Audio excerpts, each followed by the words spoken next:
ইলিশের দাম তো আকাশ ছোঁয়া, তবুও ইলিশ চাই। জামাই ষষ্ঠী বলে কথা, জামাইকে আদর আপ্যায়ন করতেই হবে। জামাই ষষ্ঠীর আগের দিন সন্ধেবেলায় মাছের বাজারে হাজির হয়েছেন সুলতা দেবী। সঙ্গে আছেন সুলতা দেবীর হাজবেন্ড বিশ্বরূপ বাবু। বাজারের সেরা ইলিশটা কিনবেন। বছরের এই একটা মাত্র দিন সুলতা দেবী ও বিশ্বনাথ বাবুর কাছে বড় আনন্দের দিন। পদ্মার ইলিশটা চোখে পড়তেই তাড়াতাড়ি কিনে ফেলেন সুলতা দেবী। ইলিশের পর্ব মিটতেই সুলতা দেবী হাজবেন্ডকে বললেন, আমার তো কেনা হয়ে গেল, এবার তোমার পালা, দেখো পাও কিনা। বিশ্বরূপ বাবু বলেন, জামাই ষষ্ঠীর বাজারে চিংড়ি পাবো না, তা আবার হয় নাকি? সুলতা দেবীর পছন্দ ইলিশ, বিশ্বরূপ বাবুও কিনবেন তার পছন্দের চিংড়ি। অরিন্দম চিংড়ি খেতেও দারুণ ভালোবাসে। একমাত্র জামাই, আপ্যায়ন না করলে চলে। বিয়ের পর থেকে অরিন্দমের এটা তৃতীয়বার জামাই ষষ্ঠী। বাজার ঘুরে গলদা চিংড়িও পেয়ে যান বিশ্বরূপ বাবু। চিংড়ি ইলিশ থেকে শুরু করে যাবতীয় জিনিস আগের দিন কিনে কেটে তবেই বাড়ি ফিরেছেন দুজনে। বাড়ি ফিরতেই বিশ্বরূপ বাবু সুলতা দেবীকে বললেন, তিথিকে একবারটি ফোন করে জেনে নাও কখন বেরোবে ওরা, যেন দেরি না করে, সকাল সকাল চলে আসাই ভালো। বিশ্বরূপ বাবুর কথা মতো সুলতা দেবী কল করেন। ওদিক থেকে ফোন রিসিভ করে তিথি বলে, হ্যাঁ বলো, সকাল সকাল বেরিয়ে পড়িস বুঝলি। হ্যাঁ গো, তুমি চিন্তা করো না মাসি, দেখবে তোমরা ঘুম থেকে ওঠার আগেই আমরা পৌঁছে গেছি। এইটুকু তো রাস্তা, আধ ঘন্টাও তো টাইম লাগবে না। সুলতা দেবীকে তিথি মাসি বলেই ডাকে। তিথি সুলতা দেবীর নিজের মেয়ে নয়, তিথির সঙ্গে সম্পর্কটা অরিন্দমের সূত্র ধরেই। তিথি তো এখন নিজের মেয়েই হয়ে গেছে।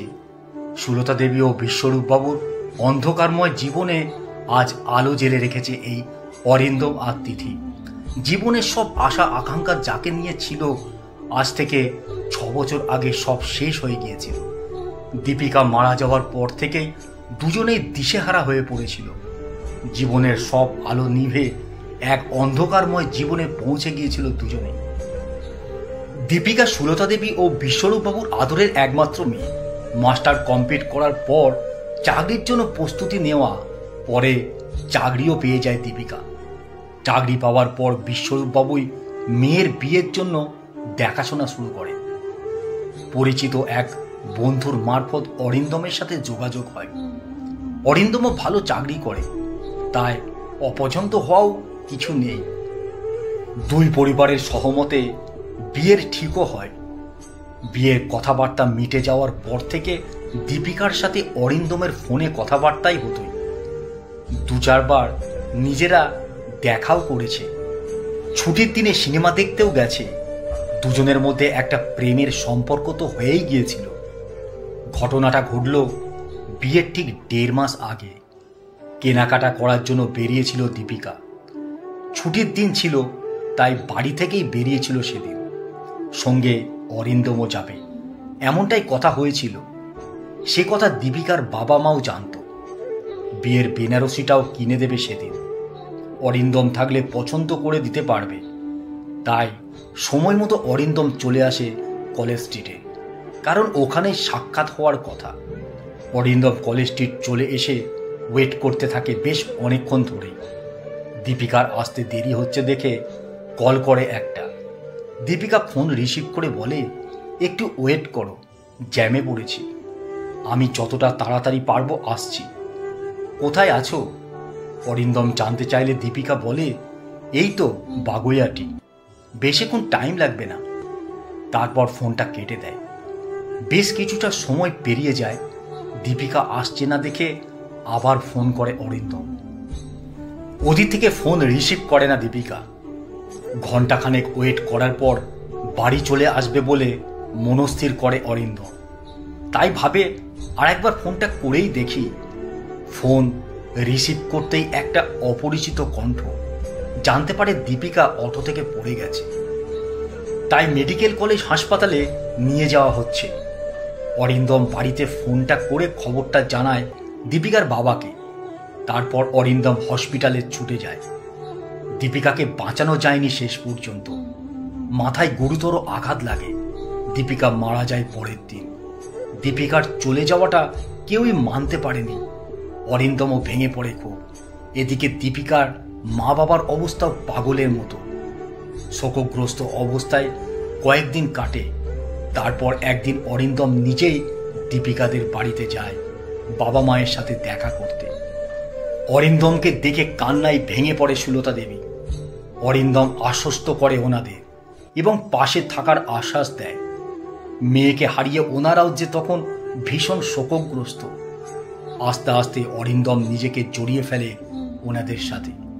নিয়ম করে প্রতি সপ্তাহেই বাড়িতে আসা, খোঁজ খবর নেওয়া, ডাক্তার দেখানো থেকে শুরু করে সুবিধা অসুবিধা সবটাই দেখভাল করতে থাকে অরিন্দম। অরিন্দম নিজেও অনুভব করে এই সময় ওনাদের পাশে থাকা খুব দরকার। দীপিকা থাকলে তো এইটুকু কর্তব্য করতেই হতো। নিরাশার অন্ধকারে আশার আলো হয়ে ওঠে অরিন্দম। সেদিন অরিন্দমকে কাছে পেয়ে সুলতা দেবী কাঁদতে কাঁদতে বলেছিলেন, কত আশা ছিল মেয়ের বিয়ে দেব, মেয়ে জামাই সবাইকে নিয়ে আনন্দ করে কাটাবো, সব শেষ হয়ে গেল, জীবনে আর কি নিয়ে বাঁচব। অরিন্দম সব কথা শুনে বলেছিল, এমন কথা বলবেন না, এখনো অনেক দিন বাঁচতে হবে, এভাবে ভেঙে পড়লে হবে? আমি তো আছি, জামাই হিসেবে তো আমাকে দেখেছিলেন, এখন সেভাবেই দেখুন। জামাই আর ছেলে আলাদা বলে কিছু হয় না। দীপিকাকে আমিও তো হারিয়েছি, আমারও কষ্ট হয়, আমিও চাই দীপিকা আমাদের মধ্যে বেঁচে থাকুক। অরিন্দমের এমন কথায় কিছুটা আশার আলো দেখেন সুলতা দেবী, সেই সঙ্গে বিশ্বরূপ বাবু। তারপর থেকেই অরিন্দমের সঙ্গে যোগাযোগটা আরো সুদৃঢ় হয়। এইভাবে বছরখানেক কেটে যায়। বিশ্বরূপ বাবু একদিন অরিন্দমকে ডেকে বলেন, এভাবে আর কতদিন, এবার দেখে শুনে বিয়ে করো একটা, এইভাবে তো জীবন চলে না বাবা। বাড়িতেও বলছে সে কথা, বিশ্বাস করুন এখন বিয়ে করার ইচ্ছে নেই আমার। সুলতা দেবী বলেন, তোমার জীবনটা এভাবে চলতে পারে না তো, তোমার মনের অবস্থা আমরাও বুঝি, তোমার কথাতেই তো আমরা নতুন করে বাঁচতে পারছি, তাই আমরাও চাই তুমি বিয়েটা তাড়াতাড়ি করো, তোমাকেও হাসি খুশি দেখতে চাই। অনেক বুঝিয়ে অরিন্দম বিয়ে করতে রাজি হয়। তারপর অরিন্দমের জন্য দেখাশোনা শুরু হয়। অরিন্দমের বাবার বন্ধুর মেয়ে তিথির সাথে অরিন্দমের বিয়ে হয়। তিথিও খুব ভালো মেয়ে। তিথিও অনেক ছোটবেলায় মাকে হারিয়েছিল, বাবাও চলে গেছে বছর চারেক আগে। বাবার ভালোবাসা পেলেও মায়ের স্নেহ ভালোবাসা তিথি কখনোই পায়নি। বিয়ের পর থেকে তিথিও পেয়ে যায় সুলতা দেবীকে।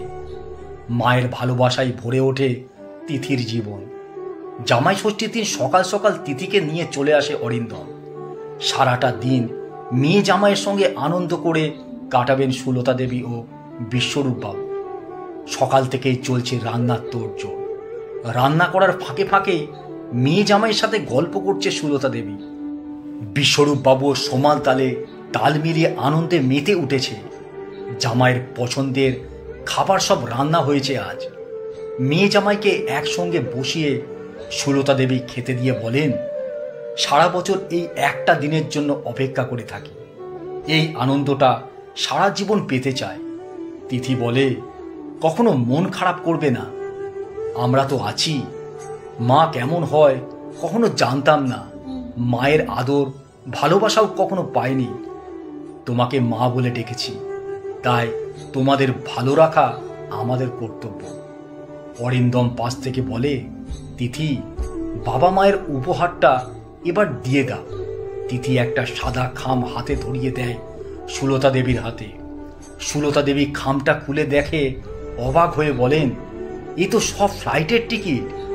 অরিন্দম হেসে বলে, আমার খুব শখ ছিল জীবনে একবার হলেও বাবা মাদের সঙ্গে নিয়ে ফ্লাইটে করে কোথাও বেড়াতে নিয়ে যাব। সেই সুযোগটা যখন হয়েছে তখন আর দেরি করে লাভ কি। দুই বাবা মাকে সঙ্গে নিয়ে একদম সপরিবারে, খুব দূরে নয় কাছেই, শিলং যাবেন তো?